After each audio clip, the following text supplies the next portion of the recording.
Kitalo nnyo nnyini ddala omubaka Nsanja Patrick ow'Ekayunga Bugerere eyo Nazigo we yafiiriddwako kitaawe yavudde mu bulamu obw'ensi Mitawaana Myerere.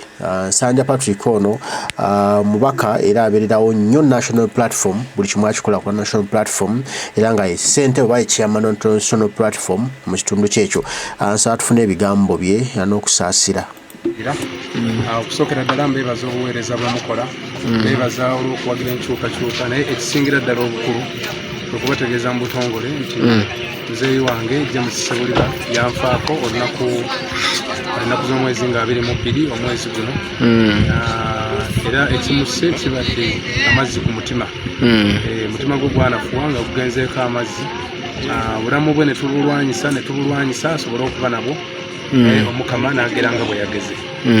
Twagala okwebaza Katonda nti atukoze bulungi nnyo nti ate ffe tuziika bakadde baffe, nze nziise muzeeyi, abaana ffe tumuziise okusinga osanga ye tuziika. Mu ngeri enjawulo ennyo njagala okwebaza abantu mwenna naddala bannakyukakyuka, mwebale nnyo mwebale ddala. Obubaka mbufunye nga bwanjawulo nnyo, obubaka tubufunye obutukubagiza, obubaka tubufunye obw'okuyimirira awamu naffe, obubaka tubufunye obutugumya mu ngeri ez'enjawulo oluvannyuma lw'okufiirwa mukadde waffe James Ssebulira. Mukadde waffe James Ssebulira abadde awangalira ku mutala wano ekiswa ekusangibwa mu luko gw'e Bukamba mu ggombolola y'e Nazigo mu Ntenjeru mu disitulikiti y'e Kayunga. Era awo wennyini we tusuubira okumugalamiza olunaku olw'enkya essaawa 8. Tusaba buli muntu yenna gwe kikutteko, buli muntu yenna ng'alina akadde, buli muntu yenna amanyi, buli muntu yenna atumanyi nga famire, buli muntu yenna atumanyi mu buweereza obw'enjawulo ne mu mbeera gye tulimu, okujja okuyimirira awamu naffe olunaku olw'enkya ku Sande nga 25 omwezi ogw'omunaana. Tujja kuba basanyufu, tujja kuba n'okusaba kujja kutandika essaawa 5. Essaawa 5 tugenda kubeera n'okusaba, tukwase omwoyo gwa mukadde waffe Omukama, naffe wamu ate era tumusabire ebyo byonna ebyamusobako. N'ate ekisingira ddala obukulu kwe kujja okuyimirira naffe mu kiseera kino. Oba osobodde okujja kijja tukola bulungi, era ne bw'onaaba tosobodde kijja tukola bulungi ng'ofisizza akadde ako wakati w'obudde obwo n'okutuukira ddala lwe tunamuziika, tusobole okumusabira Omukama asobole okumusaasira ebyo byonna. Njagala okwebaza okusingira ddala abantu ab'enjawulo. Abantu ab'enjawulo bayimiridde naffe, ababaka ba Paalamenti ne Paalamenti okutwaliza awamu, Obwakabaka bwa Buganda n'abaweereza bonna abali mu kitongole ekyo, ate era n'okwebaza bannakyukakyuka ab'ekibiina kyaffe ekya National Unity Platform. Mwebale nnyo, mwebalire ddala okuyimirira awamu nange, okuyimirira awamu ne bannaffe ffenna, okuyimirira awamu ne muzeeyi, okuyimirira ne bannabugerere, okuyimirira ne bannakyukakyuka ab'omu Kayunga District. Nze nga chairman wa National Unity Platform mu Ntenjeru South wano mu disitulikiti y'e Kayunga, ntwala obubaka obw'okusiima. Bannaye mwebale nnyo, mwebalire ddala. Ebintu mbiraba ku mitimbagano, mubitadde buli wamu. Buli alaba ekifaananyi kya muzeeyi akyongerayo, buli alaba puroguramu agyongerayo. Tubeebaza, ate era mu kubeebaza kitulalikize ekifaananyi nti nno tuyimirira wamu ne famire yonna okutwaliza awamu. Pulezidenti waffe Robert Kyagulanyi Ssentamu namuwulizza, era waliwo ekifaananyi ekiraga nti nno Omukama ng'atusobozesezza enkya tujja kuba naye okwerekera muzeeyi wano ekiswa. Awo nno mbakunga mwenna era ne mbayita ffenna tubeere wamu, tusobole okubeerawo okubugiriza pulezidenti waffe ate era n'okwerekera muzeeyi. Kitusobozese okwongera okwenyweza mu nkyukakyuka, ate era kitusobozese okwongerera okutambulira awamu, kubanga omubala gwaffe gugamba nti amaanyi g'abantu ge maanyi gaffe, amaanyi gaffe ge maanyi g'abantu. Tusuubira nti olunaku olw'enkyanga, olunaku olwaleero, Katonda ajja tuwa obudde obulungi, ate era abantu buli omu gy'atambula okuva okutuuka eno mu Kayunga District, Omukama abasobozese mutambule bulungi, twerekere mukadde waffe James Ssebulira wano ku mutalo ogw'ekiswa mu Bukamba Town Council ng'omuluka mu Nazigo Sub County mu Ntenjeru South. Bw'oba ozze okugeza ng'ova Kampala n'otuuka e Bukolooto n'odda ku Lwejjinja, wakati awo ng'otambula osobola ojja kusanga ekibuga eky'e Nazigo. Ekyo ekibuga eky'e Nazigo we wali stage esembayo okukyama okudda ku ssomero lya St. Kalemba. Togenda ku ssomero lya St. Kalemba naye ku eyo stage eya booda eri ku kikubo ekidda ku St. Kalemba, awo wennyini kyekikubo ky'okwata n'osimba paka ku kyalo eky'Ekiswa mu Bukamba Town Council kilometers ziri 7. N'asanyuka tunasanyuka era tusaba Omukama batambuze bulungi. Essaawa zijja kubeera 8 tusuubira muzeeyi waffe Ssaalongo James Ssebuliba tujja kuba tumuteeka mu nnyumba ye ey'emirembe. Tusaba Omukama amusaasire byonna ate era na buli muntu yenna amusobozese. Kitalo nnyo kitalo ddala. Kitalo nnyo nnyini ddala ekya muzeeyi waffe Ssebuliba James okubanga yavudde bulamu obw'ensi. Omukama Katonda amuwe ekiwummula eky'emirembe n'ekitangala eky'olubeerera kimwakire atebenkere emirembe. Bannange ekitalo omubaka ono Nsanja Patrick abeereddewo nnyo mu bya National Platform so nga ate bwe yali alondebwa yali independent. Twalinayo candidate eyo omwami abeera South Africa eyo naye ndowooza taati yabula aba yajja leeti kuassociatinga n'abantu n'asanga ono nga yaleyinze ground ze aye ne n'atafuna kaadi wabula oli n'agifuna naye ate oli teyayitamu naye ono n'ayitamu naye buli kyakola akikola wa National Platform era yakkiriza dda nti wa National Platform ekijja kijje. Kale tusaaliddwa nnyo kuba nti muzeeyi yavudde mu bulamu obw'ensi naye naffe tumubeererewokko. Abanasobola okuziika tugende tuziike okusaasira obaka tubusindike tumusaasireko mitawaana myerereho nalebo tusaba Omukama Katonda taatamu ekiwummula eky'emirembe n'ekitangala eky'olubeerera kimwakire atebenkere emirembe. Amen. Okusookera ddala mbeebaza obuweereza bwemukola mbeebaza olw'okuwagira enkyukakyuka naye ekisingira ddala obukulu kwe kubategeeza mu butongole nti muzeeyi wange James Ssebuliba yanfaako olunaku z'omwezi nga 22 omwezi guno era ekimusse kibadde amazzi ku mutima. Mutima gwe gwanafuwa nga gugenzeeko amazzi. Obulamu bwe ne tubulwanyisa asobole okuba nabwo Omukama n'agera nga bwe yageze.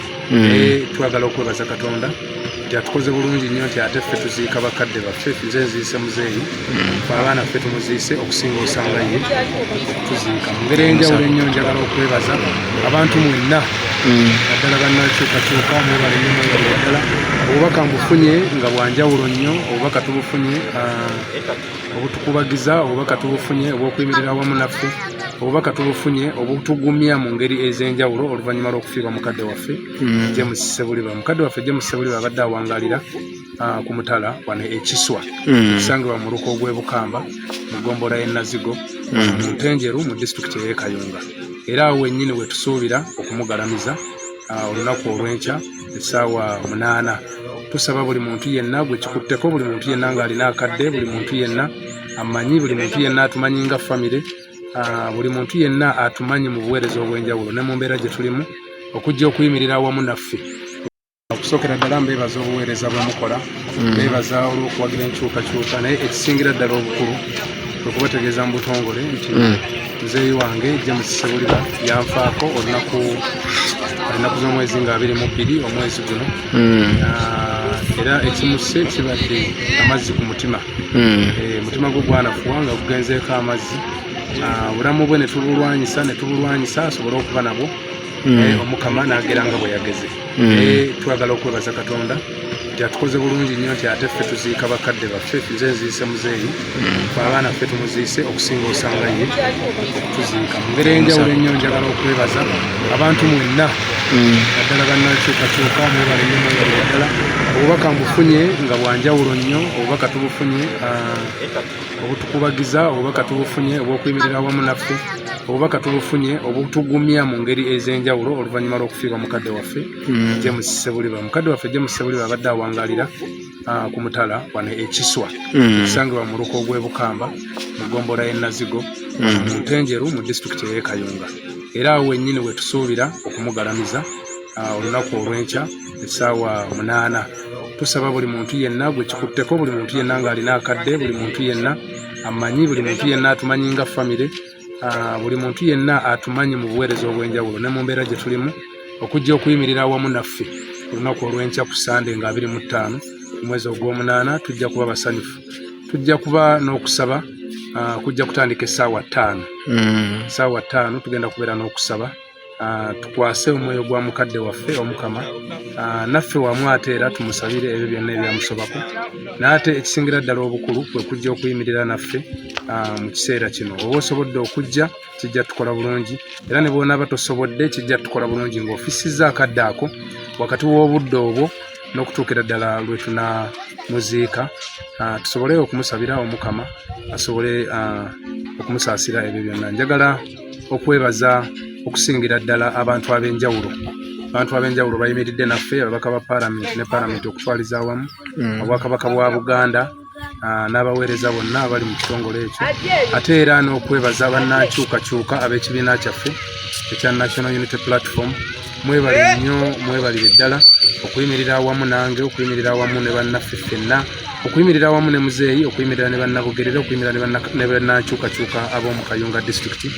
Nze nga chairman wa National Unity Platform mu Ntenjeru South wano mu district y'e Kayunga, ntwala obubaka obw'okusiima. Bannaye mwebale nnyo, mwebalire ddala, ebintu mbiraba ku mitimbagano, mubitadde buli wamu. Buli alaba ekifaananyi kya muzeeyi akyongerayo, buli alaba programu agyongerayo. Tubeebaza, ate era mu kubeebaza kitulagize ekifaananyi nti nno tuyimirira wamu ne famire yonna okutwaliza awamu. Pulezidenti waffe Robert Kyagulanyi Ssentamu namuwulizza, era waliwo ekifaananyi ekiraga nti nno Mukama ng'atusobozesezza enkya tujja kuba naye okwerekera muzeeyi wano ekiswa.